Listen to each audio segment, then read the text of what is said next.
Les autorités bretonnes finirent par accepter qu'il y avait quelque chose de terriblement anormal à Thévenec.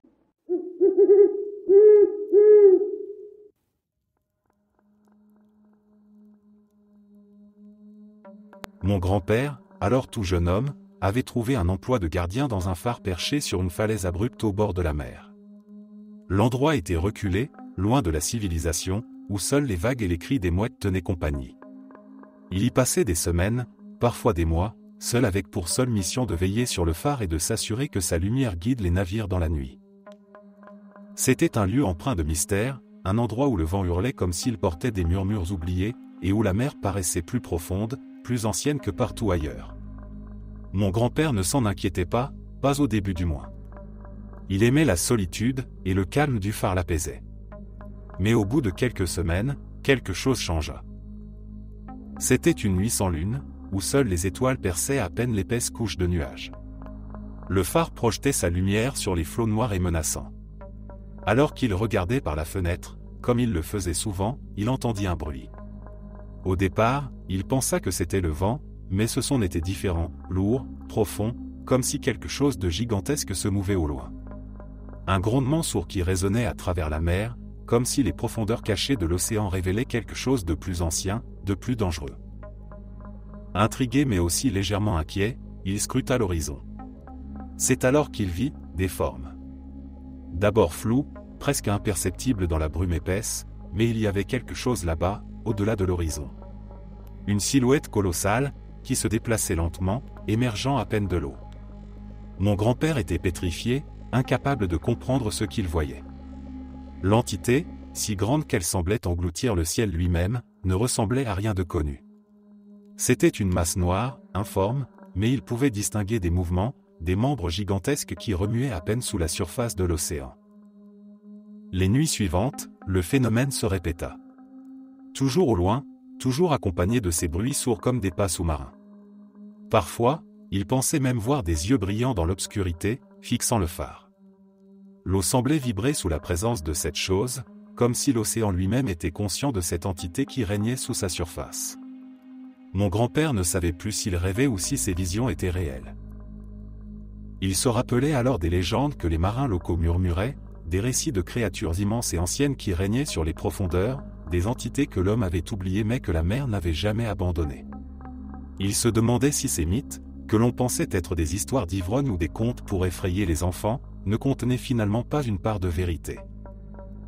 Une nuit, il décida de quitter le phare pour se rapprocher de la falaise, espérant voir de plus près cette entité qui hantait son esprit.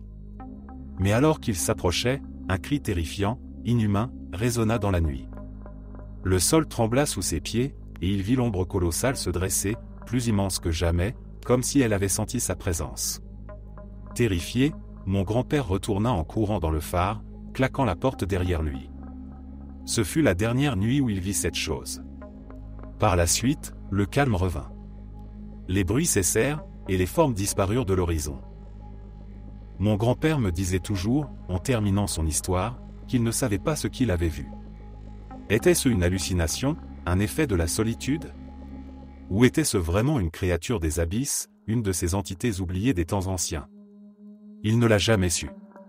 Mais chaque fois qu'il repensait à ces nuits dans le phare, il frissonnait, convaincu que certaines légendes méritaient d'être écoutées, car elles portaient peut-être en elles des vérités que l'on ne devait pas ignorer.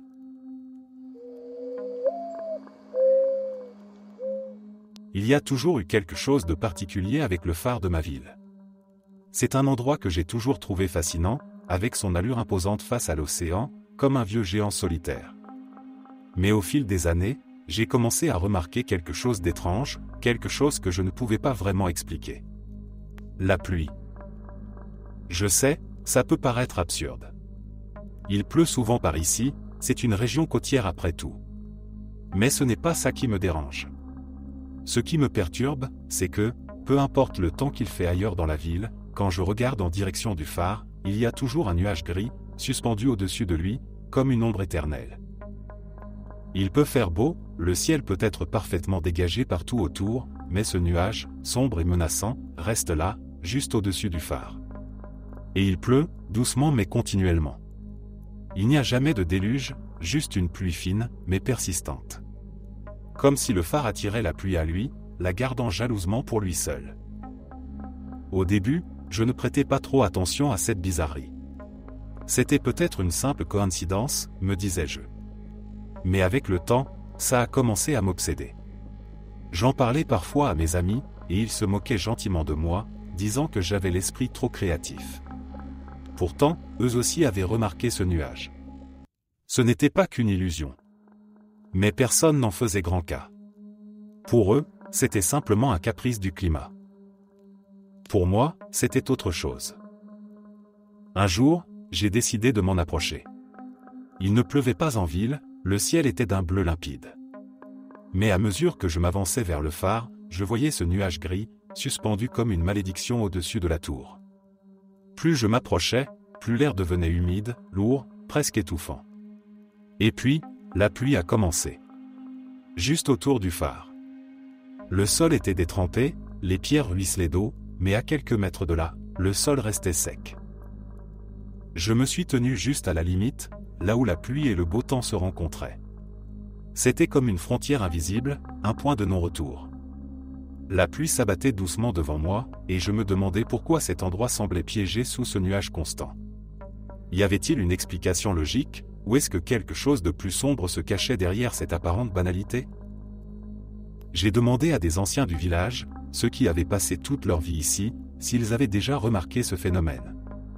Certains m'ont jeté des regards étranges, d'autres ont simplement haussé les épaules. Mais un vieil homme, assis devant son café, m'a raconté une histoire. Il disait qu'il y avait bien longtemps, avant même que le phare soit construit, cet endroit avait toujours été maudit par la pluie. On l'appelait le rocher des larmes, m'a-t-il dit d'une voix rauque.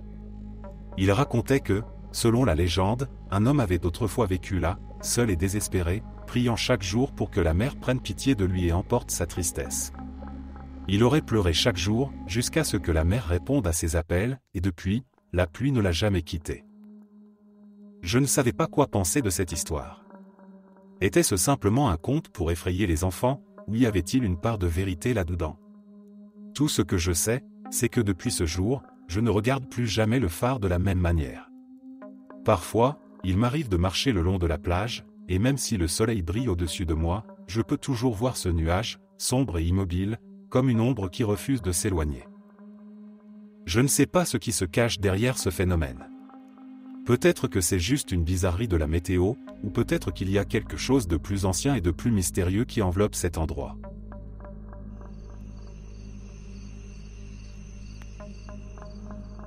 Je n'oublierai jamais cette période de ma vie, celle où je travaillais comme gardien de phare sur une côte isolée d'Irlande. Tout avait commencé par un coup de chance. J'étais à la recherche d'un emploi tranquille, un peu en dehors du monde, où je pourrais lire à ma guise et profiter de la solitude. Quand j'ai découvert l'offre pour ce poste de gardien, c'était comme un rêve. Un phare au bout du monde, avec seulement l'océan comme voisin, un lieu pour les esprits tranquilles et les âmes sans peur de l'ennui. C'était moi, pensais-je.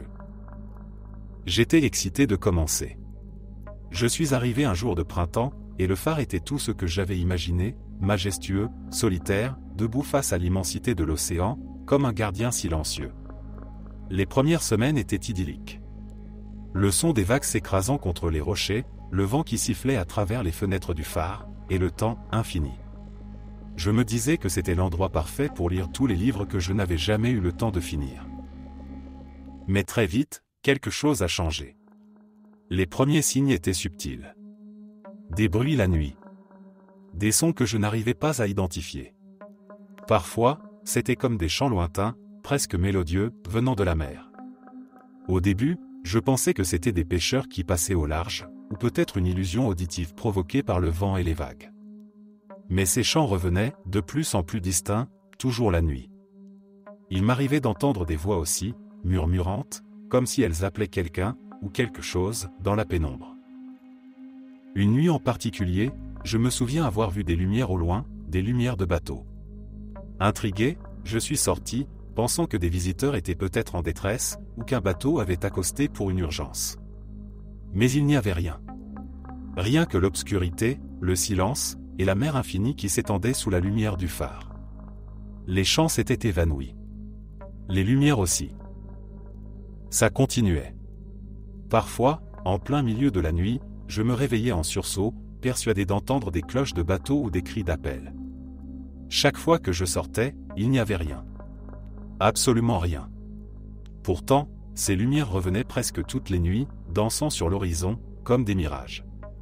Ce qui m'a le plus troublé, c'est que même lorsque je n'entendais rien, même quand tout semblait normal, j'avais l'impression que le temps lui-même s'étirait, se distordait. Comme si le phare était coupé du monde, hors de l'espace-temps. Tout semblait ralentir dès que j'arrivais, mais pas de manière confortable, non, c'était un ralentissement oppressant, un étirement du temps qui rendait chaque minute insupportablement longue. J'ai commencé à me demander si je devenais fou. Il y avait ces moments où je ne pouvais pas me rappeler si une journée s'était vraiment écoulée ou si je rêvais éveillé. L'isolement, qui au départ était si apaisant, devenait une prison invisible. J'avais parfois l'impression que le phare lui-même me retenait, que quelque chose d'ancien et d'inconnu habitait les lieux, jouant avec mon esprit. Le plus troublant, c'était ces nuits où j'avais l'impression que quelque chose m'observait. Une présence que je ne voyais jamais directement, mais que je sentais, tout autour de moi. Dans chaque ombre, dans chaque recoin du phare. Je n'ai jamais su si tout cela était réel ou le fruit de mon imagination. Mais après plusieurs mois, j'ai dû quitter cet endroit. C'était trop. J'étais sûr que si je restais plus longtemps, je perdrais la raison. La dernière nuit avant mon départ, j'ai encore entendu ces chants. Ils étaient plus proches cette fois, plus distincts. Je n'ai pas eu la force de sortir pour vérifier. Le matin, j'ai fermé la porte du phare pour la dernière fois. En quittant ce lieu, j'ai eu l'étrange sensation de laisser derrière moi quelque chose ou quelqu'un. Peut-être qu'il ne s'agissait que d'un phare isolé au bord d'un océan sauvage, ou peut-être qu'il y avait autre chose.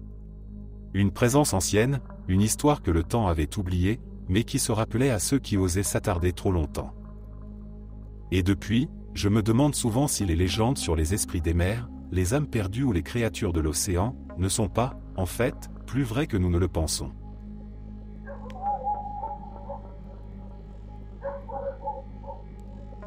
Situé sur une petite roche au large de la côte sud-ouest de l'Angleterre, le phare d'Eddystone est l'un des plus célèbres et les plus mystérieux phares du Royaume-Uni.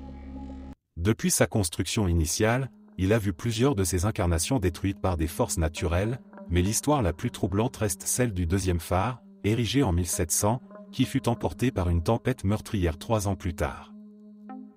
Cette version du phare fut conçue par Henry Winstanley, un ingénieur obstiné et réputé pour sa créativité, mais aussi pour son arrogance. Winstanley avait une immense fierté pour son œuvre. Il croyait fermement que son phare pourrait défier les pires tempêtes que l'océan pouvait offrir. Il n'avait pas peur des éléments, ni des récits d'anciens marins qui parlaient des malédictions de ces eaux, souvent surnommées la tonte des navires. Pour lui, la science et l'ingénierie pouvaient surmonter les superstitions maritimes. Les premières années du phare furent relativement calmes. Winstanley rendait régulièrement visite à sa création pour en assurer l'entretien et effectuer quelques améliorations. Mais ce que personne ne savait, c'est que les hommes qui travaillaient sur le phare commençaient à rapporter des phénomènes étranges. Certains gardiens affirmaient entendre des murmures la nuit, des voix portées par le vent qui semblaient sortir des vagues ou des profondeurs. Ces voix n'étaient pas toujours distinctes, mais elles inspiraient une peur inexplicable à ceux qui les entendaient. Les marins locaux racontaient même que l'endroit était maudit, que la mer autour des roches d'Eddystone réclamait des âmes à intervalles réguliers. Winstanley, cependant, rejetait ces récits. Pour lui, il ne s'agissait que de peurs irrationnelles et de superstitions. Mais tout changea une nuit, en novembre 1703. Ce soir-là, le ciel s'assombrit rapidement, et une tempête d'une intensité rarement vue s'abattit sur la région. Winstanley était sur le phare, supervisant des travaux de maintenance avec son équipe. Il était confiant, croyant que son phare résisterait, même à cette tempête furieuse. Mais alors que la tempête s'intensifiait, quelque chose de profondément troublant se produisit. Selon des récits transmis de bouche à oreille, Winstanley aurait entendu une voix, claire et distincte, qui résonnait à travers le vacarme de la tempête. Une voix profonde, venue de nulle part, lui aurait murmuré « Ton œuvre ne survivra pas à cette nuit. Tu mourras ici, avec elle. » Il aurait d'abord ignoré ces paroles, attribuant cette sensation à l'épuisement ou aux effets de la tempête. Mais la voix revint, encore plus claire, encore plus impérieuse, résonnant comme un écho sinistre à l'intérieur même du phare. Des marins au large ont rapporté plus tard avoir vu des lumières dans le phare cette nuit-là, vacillant de manière anormale, bien avant que la tempête n'atteigne son apogée. On dit aussi que des gardiens, présents cette nuit-là, ont vu des ombres errer dans les couloirs étroits du phare, des silhouettes qu'ils ne pouvaient pas identifier. L'un d'eux aurait même vu une figure sombre, debout sur la plateforme d'observation, fixant l'océan déchaîné, alors que Winstanley essayait de maintenir l'ordre dans le chaos. La tempête, cependant, ne fit qu'empirer. Vers minuit, un coup de vent d'une violence inouïe frappa le phare. Le cri du vent se mêla à un grondement sourd, comme si la mer elle-même rugissait pour réclamer son dû. Et alors que la mer frappait de plus en plus fort contre la roche, le pire se produisit. Sans aucun avertissement, une vague massive s'écrasa contre la base du phare, faisant céder sa structure. Le phare s'effondra dans un fracas assourdissant, englouti par les flots. Winstanley, ainsi que tout son équipage, furent balayés par les vagues, emportés dans l'obscurité. Aucune trace d'eux ne fut jamais retrouvée. Ce qui rend cette histoire encore plus troublante, c'est que, le lendemain de la tempête, lorsque la mer s'était calmée, les pêcheurs qui passèrent près de l'endroit rapportèrent avoir vu quelque chose d'étrange, un phare en ruine, bien sûr, mais aussi une silhouette sombre debout parmi les débris, comme un gardien silencieux observant la mer, immobile, et qui disparut soudainement dans la brume. Les rumeurs se répandirent rapidement. On disait que Winstanley, dans son arrogance, avait défié les forces de la nature et que, ce faisant, il avait provoqué une malédiction. Certains prétendent que son esprit hante encore les rochers d'Eddystone, piégé à jamais dans les eaux où il a péri, gardant un phare qui n'existe plus. Aujourd'hui, un nouveau phare se dresse sur le site, solide et immobile, défiant à son tour l'océan. Mais les marins qui passent par là disent que, par certaines nuits de tempête, on peut encore entendre le grondement sourd de cette nuit de 1703, et parfois, au loin, entre les vagues, on aperçoit la silhouette d'un homme qui veille, figé dans le temps.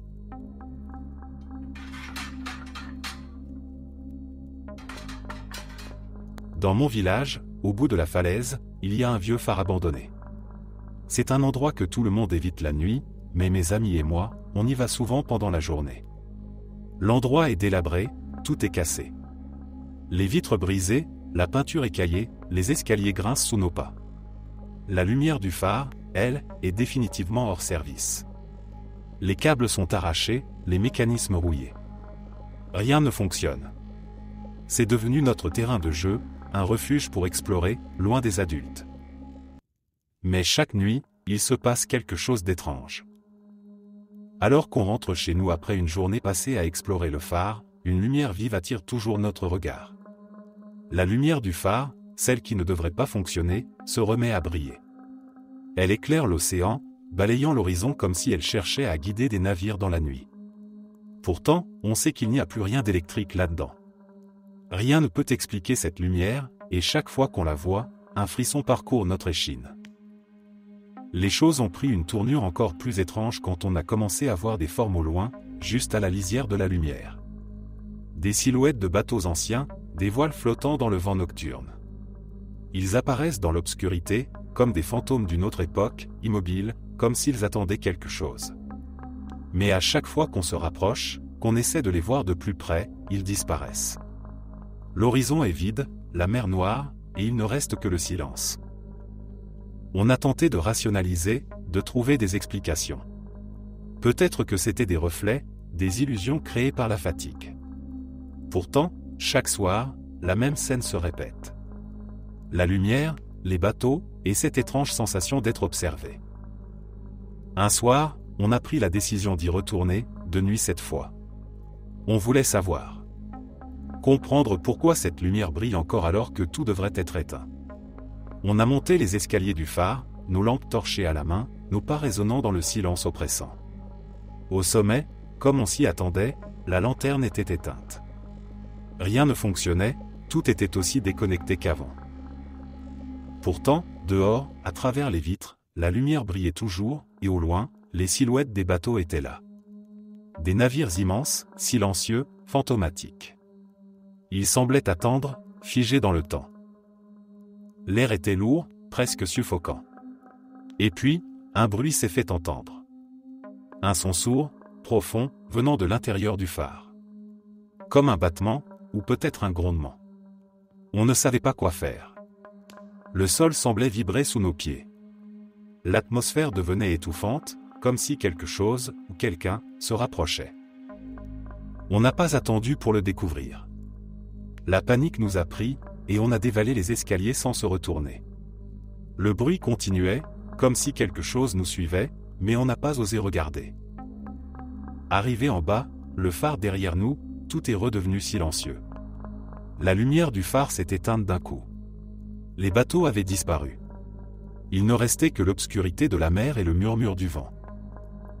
Depuis ce soir-là, on n'est jamais retourné près du phare. On n'en parle pas vraiment.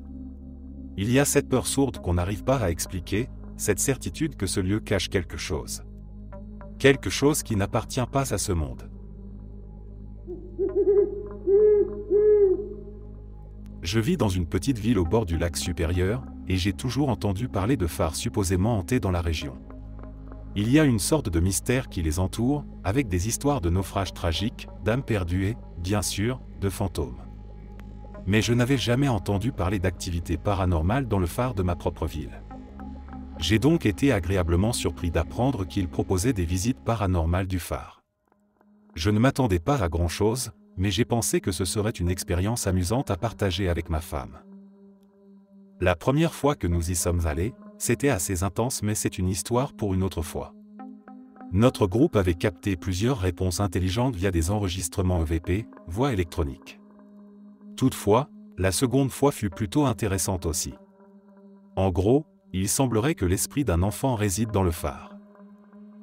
Nous étions un groupe de 6 personnes, tous réunis dans le sous-sol. Un des enquêteurs menant la visite essayait d'entrer en contact avec l'esprit de l'enfant. Un autre visiteur s'était porté volontaire pour porter la caméra SLS pendant près d'1 heure et demie. J'avais tenté de prendre la boîte permettant aux esprits de sélectionner des mots, mais dès que je l'ai touchée, elle a dit « mauvais » et c'était un grand non pour moi. La visite touchait à sa fin, et il n'avait rien détecté sur la caméra.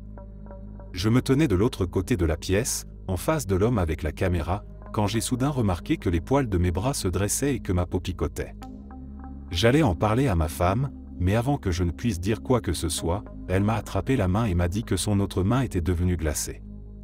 Quelques secondes plus tard, l'homme avec la caméra SLS m'a appelé. Je me suis approché et j'ai vu qu'une petite silhouette, comme un bonhomme allumette, semblait tenir la main de ma femme. La même main qu'elle avait dit être gelée. Et ce n'était pas juste un flash qui disparaissait rapidement, la forme est restée plusieurs minutes. Ma femme bougeait légèrement, et la silhouette revenait à chaque fois. L'expérience ne m'a pas semblé menaçante du tout. Je n'étais pas vraiment surpris, car ma femme a une énergie très bienveillante et compatissante. Son métier consiste d'ailleurs à s'occuper de jeunes en difficulté. Il semblait donc tout à fait naturel qu'un esprit d'enfant soit attiré par elle.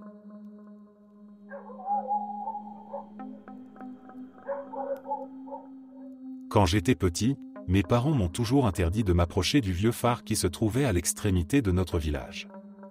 Le bâtiment était délabré, abandonné depuis des années, mais ce n'était pas seulement à cause de son état qu'ils me le défendaient. Ils murmuraient parfois à demi-mot que des choses étranges s'y passaient. Selon eux, un groupe se rendait là-bas la nuit pour pratiquer des rituels d'invocation. Je pensais que c'était juste des histoires pour me faire peur et m'empêcher d'y aller, des récits exagérés de villageois superstitieux. Après tout, c'était un phare, pas une scène de film d'horreur.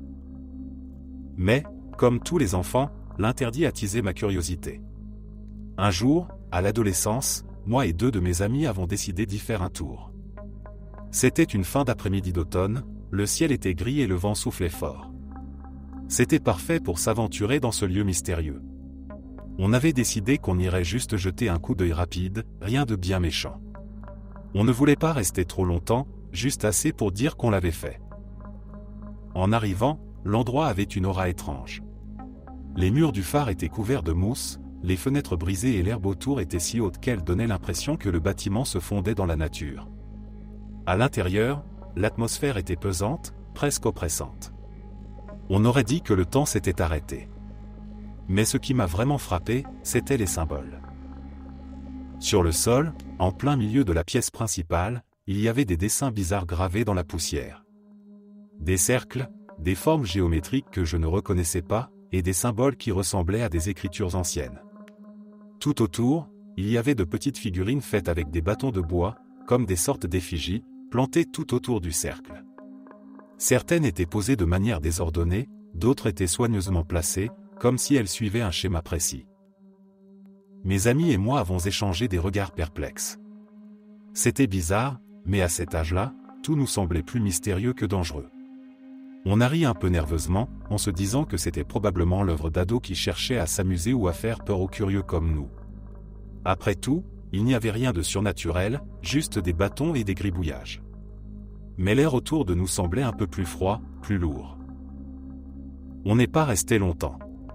Quelques minutes à explorer, puis on est reparti en rigolant, content de pouvoir raconter qu'on était allé là où on n'avait pas le droit d'aller. Mais une fois rentré chez moi, les choses ont changé. Le soir même, j'ai commencé à me sentir mal. Ça a commencé par un mal de tête, puis une sensation de chaleur intense. Rapidement, la fièvre est montée, et elle n'a fait qu'empirer. Pendant une semaine entière, j'étais cloué au lit, brûlant de fièvre. J'étais tellement mal que je pensais vraiment que j'allais mourir. Chaque nuit, je faisais des rêves étranges, où je revoyais le phare, les symboles et ces petites figurines en bois. Il y avait toujours cette sensation oppressante dans mes rêves, comme si quelque chose, ou quelqu'un, m'observait depuis l'ombre. Mes parents, inquiets, ne comprenaient pas ce qui m'arrivait. Ils ont appelé un médecin, mais rien ne semblait expliquer cette fièvre soudaine. Finalement, après une semaine, elle est retombée aussi mystérieusement qu'elle était apparue. Physiquement, j'allais mieux, mais quelque chose en moi avait changé. Je ne pouvais pas m'empêcher de repenser à cette journée au phare, à ces symboles étranges et à l'atmosphère oppressante qui régnait là-bas. Je ne sais toujours pas si cette fièvre était liée à ce que nous avions trouvé ce jour-là, mais depuis, je n'ai plus jamais mis les pieds près du phare. L'idée même de m'en approcher me donne des frissons. Parfois, en passant à proximité, je sens encore cette présence, cette énergie qui semble émaner de l'endroit, comme si quelque chose y était resté, quelque chose que je ne veux pas réveiller. Aujourd'hui, je comprends peut-être mieux pourquoi mes parents m'ont toujours interdit d'y aller.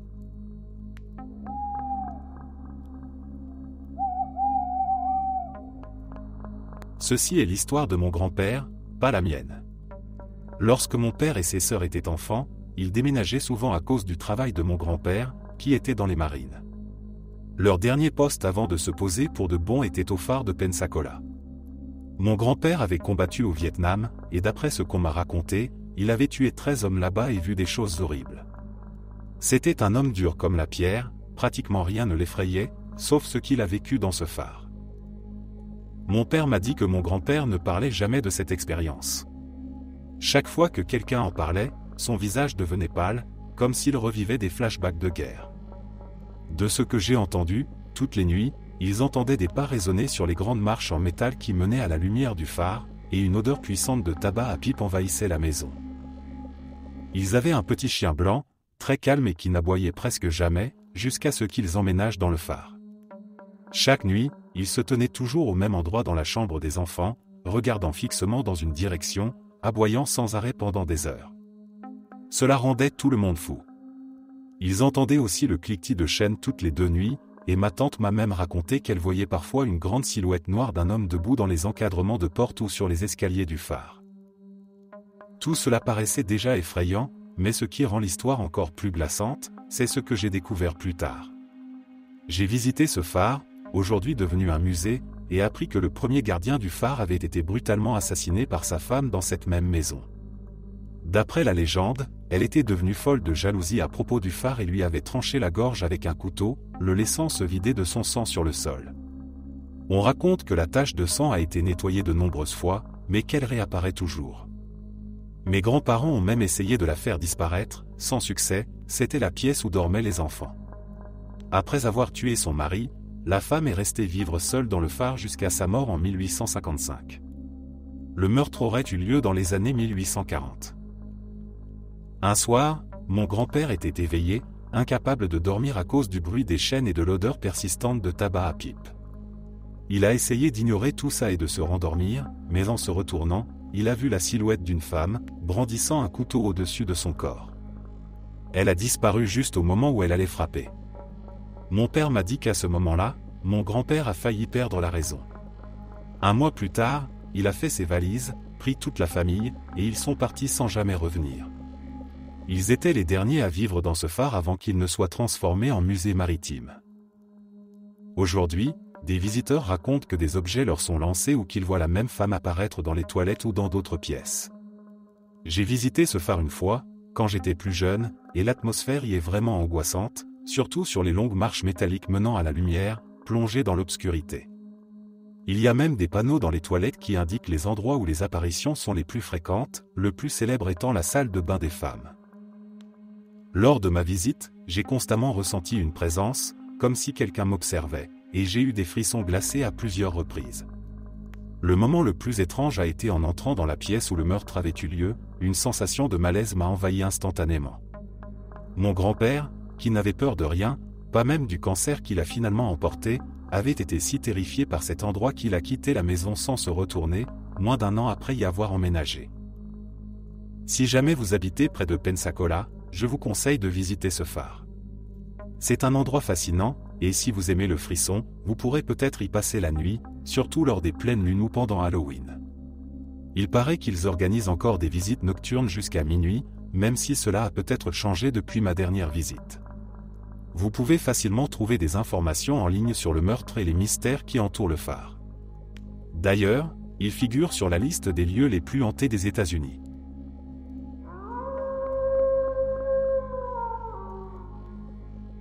Depuis aussi loin que je me souvienne, le phare de notre village a toujours été gardé par le même homme. Enfant, je le voyais souvent depuis la plage, silhouette solitaire face à l'océan. Aujourd'hui, à 40 ans, cet homme est toujours là, et ce qui me trouble le plus, c'est qu'il n'a pas pris une ride. Il semble exactement comme dans mes souvenirs d'enfance, comme si le temps n'avait aucune emprise sur lui. Cette pensée me hante depuis quelques années maintenant. En grandissant, je n'y prêtais pas trop attention. Je voyais cet homme à distance, veillant sur le phare comme il l'avait toujours fait. C'était presque rassurant, de savoir qu'il était là, toujours à sa place, comme un pilier fixe dans un monde en constant changement. Mais au fil du temps, l'étrangeté de la situation a commencé à me frapper. Il n'y avait pas de rides nouvelles sur son visage, pas de cheveux grisonnants, pas le moindre signe de vieillissement. Je me suis d'abord dit que c'était simplement un effet de la distance ou de ma mémoire d'enfant qui déformait les souvenirs. Mais plus je le voyais, plus je remarquais que rien, absolument rien, ne semblait avoir changé chez lui. Ce qui a vraiment commencé à me perturber, c'est le jour où j'ai trouvé une vieille photo dans la salle communale du village.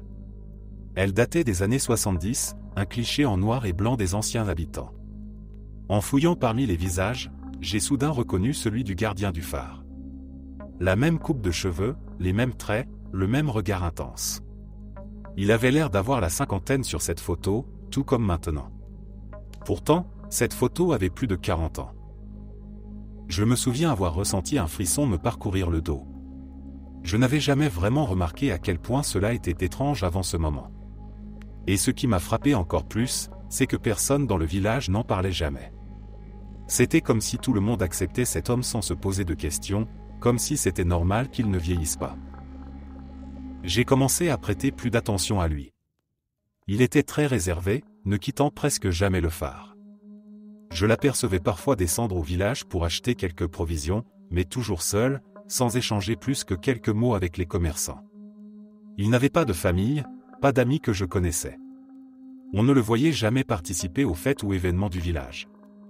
Et une fois de retour au phare, il semblait disparaître dans son monde, comme s'il n'avait aucune existence en dehors de cette tour imposante. Les rumeurs commençaient à circuler parmi les plus jeunes du village, des histoires chuchotées sur la plage ou dans les bars le soir. Certains disaient que le phare abritait des secrets, que des bruits étranges s'échappaient parfois de la tour la nuit. D'autres allaient plus loin, suggérant qu'il y avait une raison pour laquelle il ne vieillissait pas. On parlait de pactes anciens, de malédictions maritimes, mais toujours à mi-voix, comme si c'était une superstition que personne n'osait vraiment creuser. Je ne sais toujours pas ce qu'il en est réellement. Peut-être que tout cela n'est que coïncidence, ou le fruit de mon imagination. Mais cette photo des années 70e revient toujours en tête. Comment un homme peut-il rester identique, figé dans le temps, alors que tout autour de lui change ? Je n'ai jamais eu le courage d'aller lui parler directement. Quelque chose en moi me retient, une peur inexplicable. Aujourd'hui encore, je passe souvent près du phare. Et chaque fois que je l'aperçois, cette même silhouette immobile, veillant sans relâche sur la mer, je me demande si je ne suis pas en train de regarder quelque chose qui dépasse la simple réalité.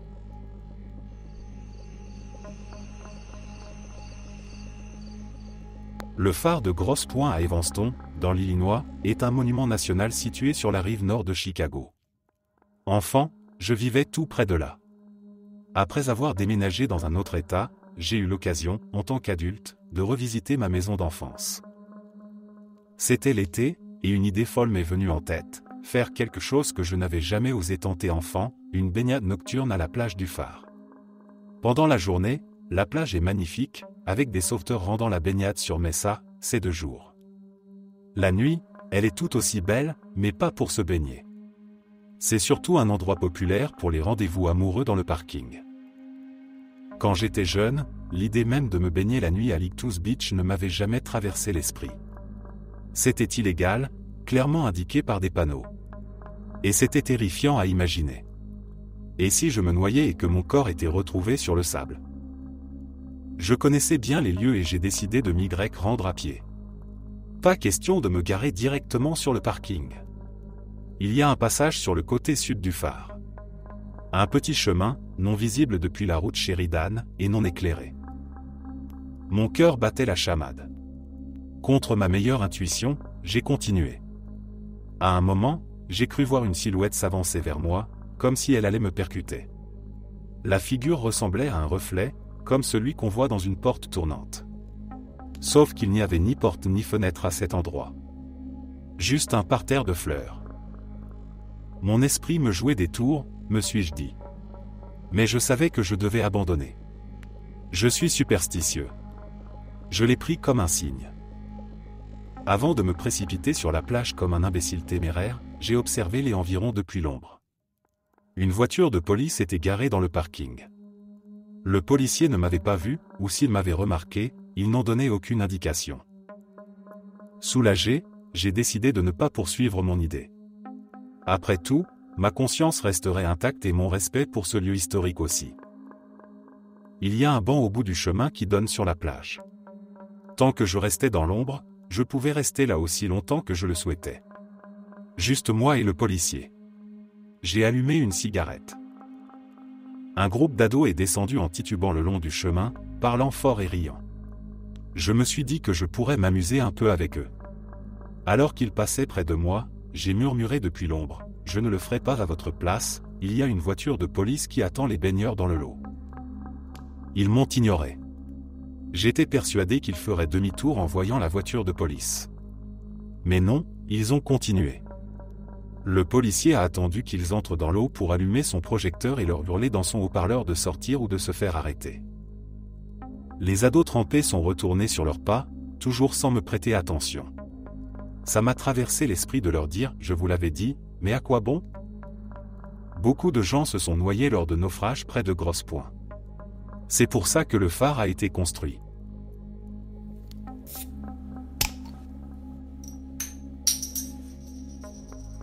Je suis né et j'ai grandi dans un petit village côtier, où tout le monde connaissait la mer et ses mystères. Mais ce qui attirait le plus les histoires, c'était notre vieux phare.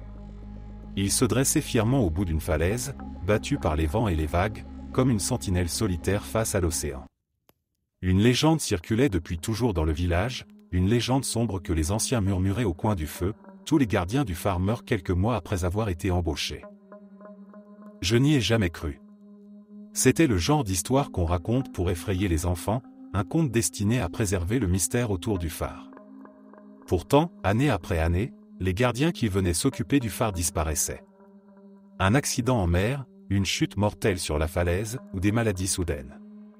Personne n'avait vraiment cherché à relier tout ça à la légende. On mettait ça sur le compte de la malchance.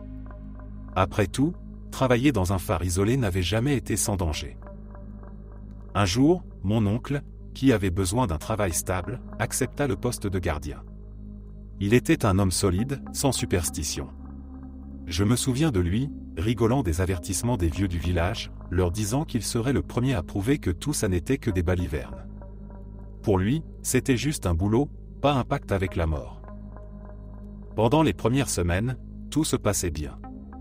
Mon oncle venait dîner avec nous de temps en temps, racontant comment le phare était en mauvais état mais qu'il appréciait la solitude, le bruit des vagues, et le rythme tranquille de la vie là-haut.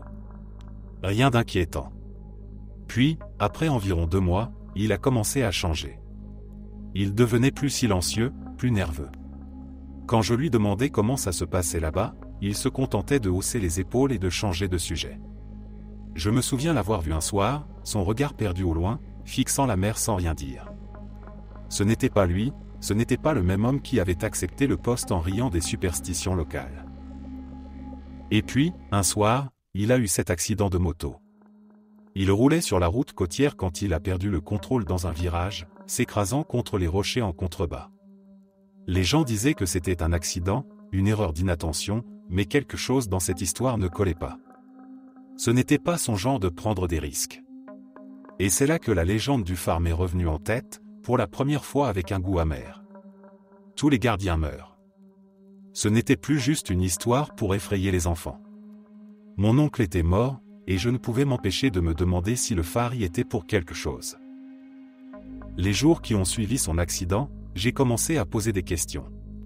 Personne ne voulait vraiment en parler, mais j'ai appris des détails qui m'ont troublé. Certains disaient que, juste avant sa mort, il avait confié à quelqu'un d'avoir vu des choses. Des lumières, des ombres dans le phare, des bruits inexplicables. Il aurait même dit avoir senti une présence, quelque chose qui le surveillait, qu'il observait chaque nuit alors qu'il veillait sur la mer. Je n'y croyais toujours pas vraiment, mais la curiosité me rongeait. Un soir, je suis monté au phare. C'était une nuit sans lune, où le ciel et la mer semblaient ne faire qu'un. Le vent soufflait fort, et le vieux bâtiment craquait sous la pression. L'intérieur du phare était comme je m'y attendais, délabré, abandonné, silencieux. Mais quelque chose n'allait pas. Il y avait une sensation dans l'air, une lourdeur, comme si les murs eux-mêmes étaient vivants. Je suis monté jusqu'à la lanterne, espérant ne rien trouver d'anormal, mais dès que j'ai atteint le sommet, j'ai senti une présence. Ce n'était pas une silhouette, pas un fantôme que l'on peut voir, c'était autre chose.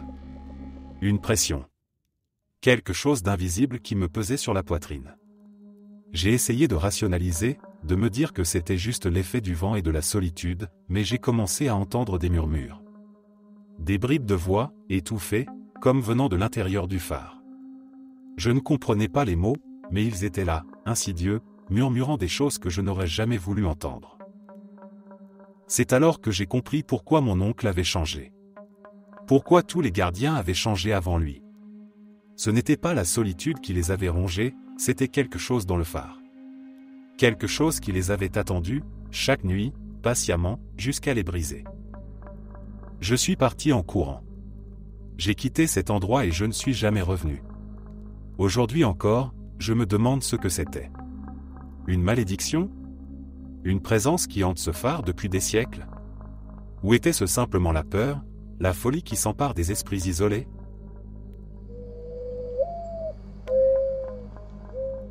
Il y a quelques années, mes amis et moi avons décidé de nous lancer dans l'exploration paranormale. C'était un peu pour le fun, une façon de passer nos soirées en se faisant peur et en tentant de filmer des phénomènes étranges pour notre chaîne YouTube. On se considérait comme des enquêteurs amateurs, pas très sérieux, mais on adorait l'idée de découvrir quelque chose d'inexplicable. Un soir, on a décidé de tenter notre chance au phare de Saint-Augustine, en Floride. Il est réputé pour être hanté depuis des décennies. Des histoires circulaient sur des voix entendues dans les escaliers, des ombres mouvantes, et même des visiteurs qui sentaient des mains invisibles les toucher ou les pousser. On s'est dit que ce serait un excellent sujet pour une vidéo. On est arrivé un peu après le coucher du soleil, armés de nos caméras, de nos lampes torchées, et de notre bonne humeur habituelle. C'était censé être une soirée d'amusement, un prétexte pour se faire peur entre amis. Mais, dès qu'on a franchi les portes du phare, l'atmosphère a changé. Tout semblait soudainement plus lourd, plus oppressant. Je ne croyais pas vraiment aux histoires de fantômes, mais il y avait quelque chose d'étrange dans l'air, une sorte de tension palpable. Nous avons commencé à explorer les lieux, grimpant les escaliers en colimaçon qui semblaient ne jamais finir. La lumière vacillante de nos torches projetait des ombres sur les murs, et chaque bruit se répercutait en échos interminables. On plaisantait pour se détendre, mais au fond, je sentais que quelque chose n'allait pas. C'est en arrivant au dernier palier que tout a commencé. Alors qu'on installait nos caméras pour filmer, j'ai entendu un bruit derrière moi. Comme un murmure étouffé. J'ai cru que c'était l'un de mes amis, mais en me retournant, tout le monde était concentré sur l'équipement. Le murmure s'est transformé en une sorte de respiration lente et irrégulière, juste derrière moi.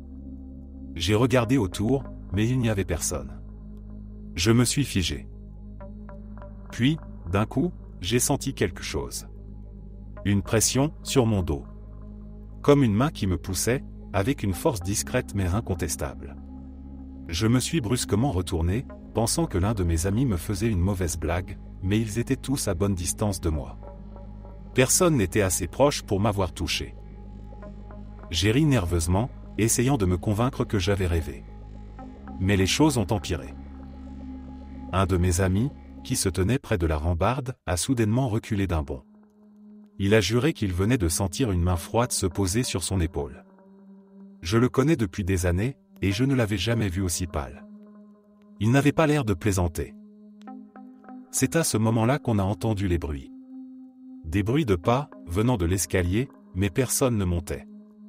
Les bruits semblaient se rapprocher de plus en plus vite. On se tenait tous immobiles, écoutant ces pas invisibles gravir les marches, comme si quelque chose montait vers nous. Puis, plus rien. Un silence glacial s'est abattu sur le phare. Et soudain, des rires. Des rires d'enfants, venant d'en bas, résonnant à travers l'escalier. Mais c'était impossible. Il n'y avait personne d'autre dans le phare. Nous étions seuls. Ces rires légers, presque joyeux, se sont mêlés à des échos de course, comme si des enfants jouaient dans les couloirs vides du phare. C'est là que la panique s'est installée. On a tous décidé, sans même se parler, qu'il était temps de partir. On a ramassé nos affaires en vitesse, dévalant les escaliers sans un mot. J'avais l'impression que quelque chose nous suivait, juste derrière, à quelques pas. Quand nous avons enfin atteint la sortie, je me suis retourné une dernière fois pour regarder le phare. Et c'est là que je l'ai vu. Une silhouette, en haut des escaliers, immobile. Trop sombre pour être un simple reflet. Elle me fixait, ou du moins, c'est ce que j'ai ressenti. Puis elle a disparu, avalée par l'obscurité. Cette nuit-là, on s'était dit que tout ça n'était qu'un coup de stress, que c'était notre imagination. Mais quelque chose dans cette expérience m'a marqué. Je n'ai plus jamais pu regarder une vidéo de cette enquête. En fait, j'ai tout arrêté. Ce qui était censé être une blague, un jeu, a tourné au cauchemar. Le phare de Saint-Augustine m'a traumatisé. Je ne sais toujours pas ce que j'ai vécu ce soir-là. Peut-être que les histoires de fantômes sont vraies. Peut-être qu'il y a vraiment des choses qu'on ne comprend pas. Mais une chose est sûre, je ne m'aventurerai plus jamais dans un phare, et encore moins la nuit.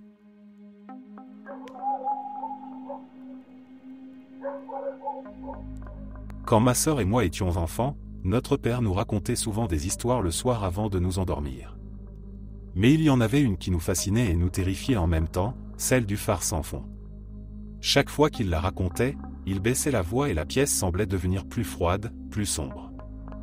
Il s'assurait toujours de la raconter juste avant qu'on ne parte se coucher, ce qui nous empêchait souvent de fermer l'œil pendant des heures. L'histoire parlait d'un vieux phare, solitaire, perché sur une falaise au bord de la mer.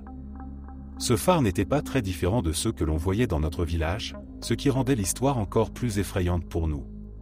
Le gardien du phare, un homme robuste et sans peur, y vivait seul, veillant chaque nuit à ce que la lumière du phare guide les navires en toute sécurité. Il avait passé des années dans ce phare, sans jamais rencontrer le moindre problème. Jusqu'à ce fameux jour. Tout avait commencé par une simple panne. Une petite fuite d'eau s'était infiltrée dans les sous-sols du phare, menaçant d'endommager l'équipement. Le gardien, sans hésitation, prit ses outils et descendit dans les entrailles du phare pour effectuer la réparation. La porte du sous-sol était lourde, grinçant sur ses gonds, et un escalier en pierre humide menait vers le bas. Ce n'était pas la première fois qu'il descendait, mais cette fois, quelque chose semblait différent. L'air était plus froid, plus oppressant. En arrivant au pied de l'escalier, il remarqua que le mur au fond, celui où il s'était toujours arrêté auparavant, n'était plus là. À sa place, un passage s'ouvrait, un tunnel sombre et sinueux qui n'avait jamais été là avant. Intrigué, mais aussi un peu inquiet, il s'avança. Les murs semblaient se resserrer autour de lui, et le tunnel semblait descendre, encore et encore, bien plus profondément que les fondations du phare ne le permettraient normalement. Le gardien continuait à avancer, mais au bout d'un moment, il remarqua que le tunnel ne se terminait pas. Il bifurquait, se divisait en plusieurs directions, comme un labyrinthe souterrain interminable. Les murs, autrefois en pierre, commençaient à changer de texture, devenant plus lisses, presque organiques. Il avait l'impression de marcher dans les entrailles d'une créature vivante. Un léger bourdonnement résonnait dans les parois, comme le battement lent d'un cœur immense. À ce stade de l'histoire, papa faisait toujours une pause, nous observant avec un sourire malicieux pendant que ma sœur et moi nous agrippions à nos couvertures, les yeux grands ouverts. Puis, il reprenait son récit, d'une voix plus basse. Le gardien, se sentant pris au piège, tenta de faire demi-tour. Mais en revenant sur ses pas, il réalisa que le tunnel s'était refermé derrière lui.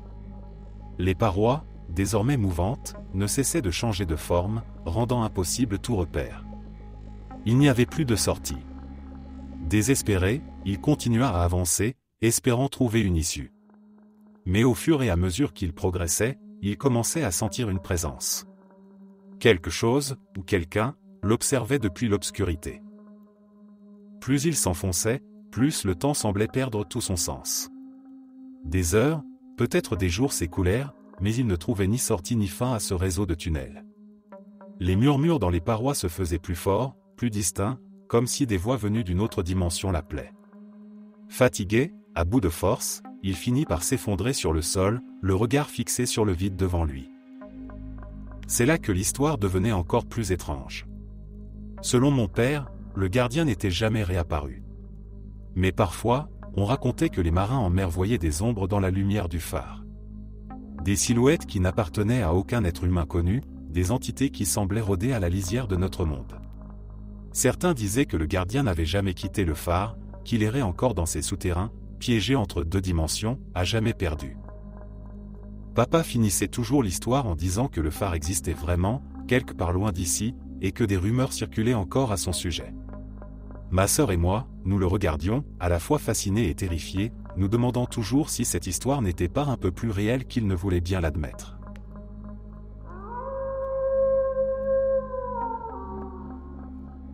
J'ai grandi dans une petite ville sur la côte sud de l'Oregon. Pour un adolescent, il n'y avait pas grand-chose à faire là-bas, alors on devait faire preuve de créativité. L'une de nos activités préférées était de rouler autour des paysages magnifiques de la région, d'explorer les sentiers, les plages et les falaises. Un soir, on était parti pour une de ces virées nocturnes. On était 3 dans ma Honda Accord de 1991. Vers 3 heures du matin, on s'est retrouvé à Crescent City, en Californie. La ville paraissait étrangement vide, silencieuse, enveloppée d'une épaisse brume côtière qui amplifiait l'atmosphère surréaliste. Soudain, un immense faisceau de lumière, parallèle au sol, est passé au-dessus de nous, à environ 15 mètres dans les airs. Le faisceau revenait régulièrement, et chaque fois, je pouvais l'entendre et presque le sentir, comme s'il déchirait doucement le ciel. Excité, on a décidé de suivre la source de la lumière. Bien sûr, c'était un phare. On est tous descendus de la voiture et on a regardé ce faisceau lumineux balayer le ciel pendant un moment. Puis, on a remarqué un long quai en bois qui s'étendait au-dessus de l'eau. Curieux, on a commencé à marcher dessus. Mais très vite, on a remarqué qu'on n'était pas seul. Au milieu du quai, il y avait un groupe de petites silhouettes, peut-être 4 ou 5 d'entre elles. On a été un peu surpris de voir quelqu'un d'autre là, surtout à cette heure-là. On se sentait un peu mal à l'aise, mais aucun de nous n'a osé proposer de faire demi-tour. Alors on a continué à marcher. Faites comme si de rien n'était, a murmuré l'un de mes amis. On a fini par passer à côté de ces silhouettes, et c'est là que les choses sont devenues vraiment étranges. Elles mesuraient à peine 1,20 m, tout au plus, et étaient entièrement recouvertes de tissu marron en patchwork. Même leur visage était couvert, et elles portaient des gants. Chacune d'elles tenait des sortes de paniers tissés. On était déjà très perturbés, le cœur battant, mais il était clair que ces silhouettes étaient encore plus agitées par notre présence. Elles se déplaçaient rapidement, faisant de drôles de bruits, comme des cliquetis ou des grincements, en s'agitant nerveusement lorsque nous passions à côté d'elles. Et ce n'était pas la seule chose bizarre. Le quai était couvert de vie marine. Il y avait des poissons qui se débattaient, des crabes qui couraient dans tous les sens, certains parvenant à se glisser à nouveau dans l'eau, et des touffes d'algues fraîches jonchant le sol en bois. Aucun de nous n'a osé regarder en arrière pendant un long moment. Mais quand on l'a fait, on a vu ces petites silhouettes quitter le quai. Elles se sont toutes entassées dans une vieille Ford Torubrec et ont pris la route. Soulagé de les voir partir, on est resté un long moment au bout du quai, discutant de ce qui venait de se passer pendant que le faisceau lumineux du phare continuait à balayer le ciel. On avait tous vu la même chose. On était sous l'effet de Lucie, certes, mais on n'hallucinait pas. Est-ce que notre état de conscience amplifié nous avait permis de les voir, alors qu'ils auraient été normalement invisibles pour les autres? Et comment toute cette vie marine avait-elle pu se retrouver là, sur un quai à 3 mètres au-dessus de l'eau? Est-ce qu'ils avaient utilisé un filet pour la ramener et la collecter dans leur panier? Cela aurait été vraiment lourd pour ces petites créatures, mais d'une manière ou d'une autre, il semblait qu'ils étaient en train de récolter des fruits de mer. Après cette nuit, on les a surnommés les Ewoks, même si on ne pouvait pas vraiment dire s'ils étaient poilus ou non. Crescent City est entouré par une forêt de séquoias, un endroit où les Ewoks pourraient vivre, non? Bref, je ne sais toujours pas ce qu'ils étaient, mais ils étaient très réels, et je suis sûr d'une chose, ils n'étaient pas humains.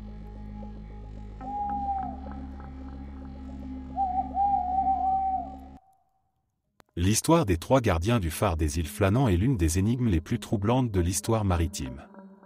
Elle débute en décembre 1900, lorsque James Dukas, Thomas Marshall et Donald MC Arthur ont mystérieusement disparu. Mais ce que les archives ne disent pas, c'est ce que certains croient réellement s'être produit sur cette île isolée. Les îles Flânans, battues par les vents, sont des terres désertiques au milieu de l'océan, perdues dans les brumes éternelles de l'Écosse. L'île d'Éléant Mort abrite un seul bâtiment, un phare imposant, bâti pour guider les navires loin des rochers mortels qui l'entourent. Les gardiens du phare menaient une vie austère, coupée du monde, avec seulement la mer et le cri des oiseaux pour compagnie. En décembre 1900, James Dukas, un homme sérieux et expérimenté, était en poste, accompagné de Thomas Marshall et Donald MC Arthur, 2 hommes solides mais marqués par la fatigue du quotidien. Ils devaient entretenir la lumière du phare, un travail essentiel, mais répétitif et solitaire. Le 15 décembre, un navire traversant la zone remarqua que le phare était éteint, un événement extrêmement rare. Inquiet, le capitaine du navire fit immédiatement un rapport, mais à cause du mauvais temps, il fallut attendre plusieurs jours avant que quelqu'un puisse aller vérifier. Ce n'est que le 26 décembre qu'un bateau de ravitaillement fut envoyé pour comprendre ce qui s'était passé. Joseph Moore, un autre gardien de phare, était à bord. Il avait déjà travaillé avec les hommes du phare des Flânans et les connaissait bien. À son arrivée, il fut frappé par le silence. Habituellement, les gardiens venaient à la rencontre du bateau lorsqu'ils apercevaient des visiteurs, mais cette fois, personne ne se montra. En montant l'escalier de pierre qui menait au phare, Moore ressentit une étrange appréhension. Quelque chose ne tournait pas rond. Lorsqu'il ouvrit la porte du phare, le silence qui régnait à l'intérieur était oppressant. Le feu était éteint, mais tout semblait à sa place. Le manteau de Donald MC Arthur, qu'il portait toujours par mauvais temps, était accroché, ce qui indiquait qu'il avait dû sortir à la hâte sans prendre ses affaires.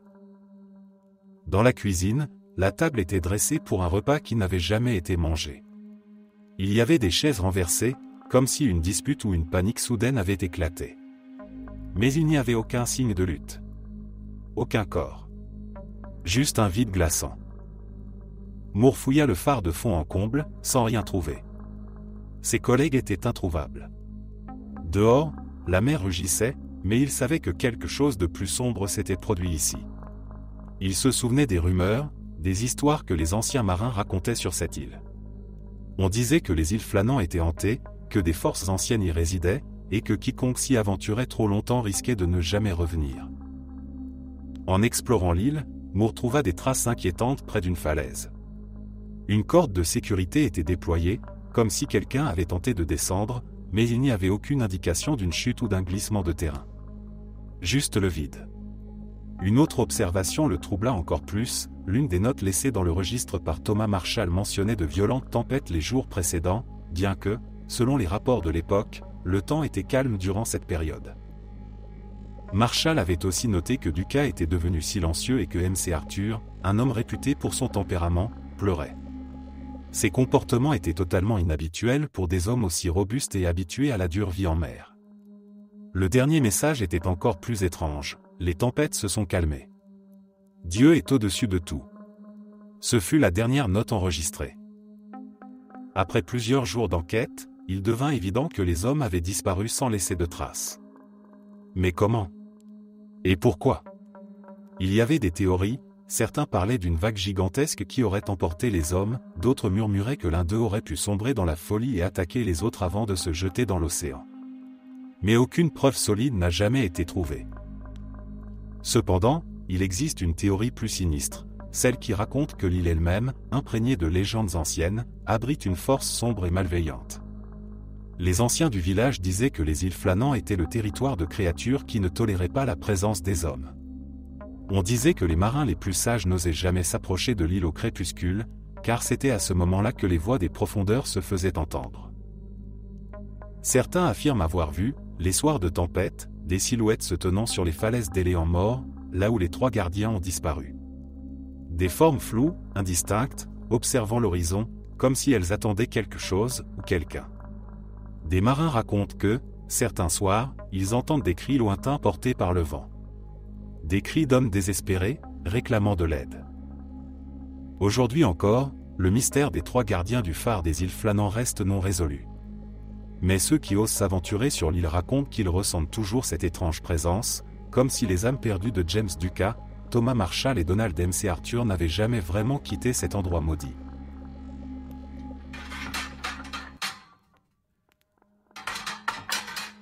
Le phare de Thévenec est un endroit qui inspire une terreur sourde depuis des décennies. Situé en Bretagne, sur une île rocheuse au large du Finistère, il est isolé au milieu des vagues déchaînées de l'océan Atlantique.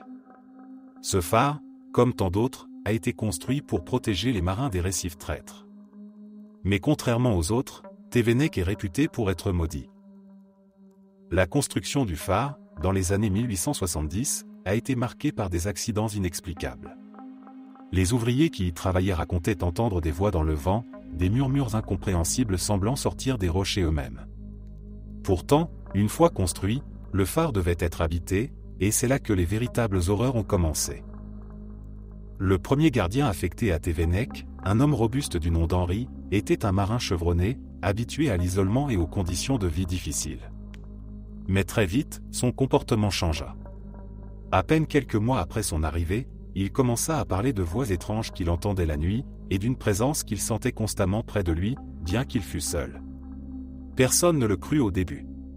On mettait cela sur le compte de la solitude et des conditions rudes du phare. Mais un jour, Henri fut retrouvé mort, les traits figés dans une expression de terreur indescriptible. Sa mort, bien que mystérieuse, fut rapidement classée comme un accident, et un nouveau gardien fut envoyé à Thévenec.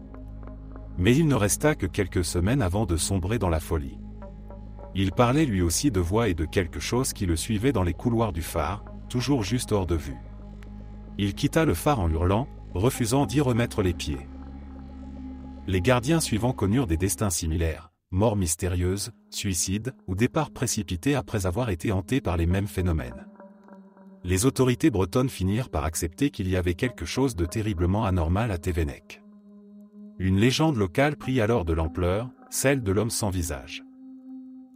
Les pêcheurs du coin, qui passaient parfois non loin de l'île, affirmaient avoir vu une silhouette errer autour du phare. Parfois, ils distinguaient une forme humaine se tenant sur les rochers, les bras levés vers le ciel comme si elle implorait quelque chose. Mais ce qui les terrifiait le plus, c'était le fait que l'homme n'avait pas de visage. Son visage était lisse, une surface vide, comme si toute trace d'identité avait été effacée. L'histoire raconte qu'il s'agissait du fantôme d'un ancien gardien, mort dans des circonstances tragiques bien avant la construction du phare. On dit que cet homme, autrefois un pêcheur, avait trouvé la mort en tentant de survivre sur l'île après une tempête. Il avait été piégé là pendant des semaines, seul, jusqu'à ce qu'il perde la raison. Son corps avait été retrouvé des mois plus tard, décomposé au point d'être méconnaissable. Les anciens marins croyaient que son âme errait toujours autour de Thévenec, condamné à errer pour l'éternité. Mais l'histoire ne s'arrête pas là. Un soir d'hiver, au début des années 1900, un dernier gardien fut envoyé pour surveiller le phare, malgré les rumeurs. Son nom était Lucien, un homme sceptique qui ne croyait ni aux fantômes ni aux légendes locales. Il pensait que les histoires de gardiens fous étaient simplement le fruit de la solitude extrême. La première semaine, tout se passa bien. Le phare fonctionnait parfaitement, et Lucien tenait un journal de bord où il écrivait que tout était calme. Mais la deuxième semaine, les choses commencèrent à changer. Lucien nota dans son journal avoir entendu des bruits étranges la nuit, des pas lourds sur les rochers, alors qu'il était certain d'être seul. Quelques jours plus tard, il décrivit des chuchotements incessants qui résonnaient dans les murs du phare, des mots qu'il ne comprenait pas. Un soir, alors que la tempête faisait rage, Lucien fut réveillé en sursaut par des coups violents à la porte. Pensant qu'un marin en détresse cherchait refuge, il se précipita pour ouvrir, mais ne trouva personne. Juste le vent et la pluie battante. En refermant la porte, il remarqua quelque chose sur le sol, des traces humides de pas menant à l'intérieur du phare. Son cœur s'emballa. Il remonta rapidement l'escalier de la tour pour vérifier la lanterne, mais à mi-chemin, il s'arrêta net. Là, dans le couloir, il vit une silhouette. Un homme grand, immobile. Lucien cligna des yeux, pensant que c'était une illusion due à la pénombre. Mais non. L'homme était là, juste devant lui, et quand Lucien approcha sa lampe, il vit que cet homme n'avait pas de visage. Juste une surface lisse, sans yeux, sans bouche. Terrifié, Lucien recula et trébucha dans sa fuite.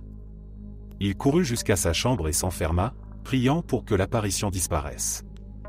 Il entendit des pas lents se rapprocher de la porte, suivis d'un silence oppressant. Le reste de la nuit fut un cauchemar éveillé. Des coups retentirent au mur, des murmures emplirent l'air, et à chaque fois que Lucien fermait les yeux, il voyait ce visage lisse flotter dans l'obscurité.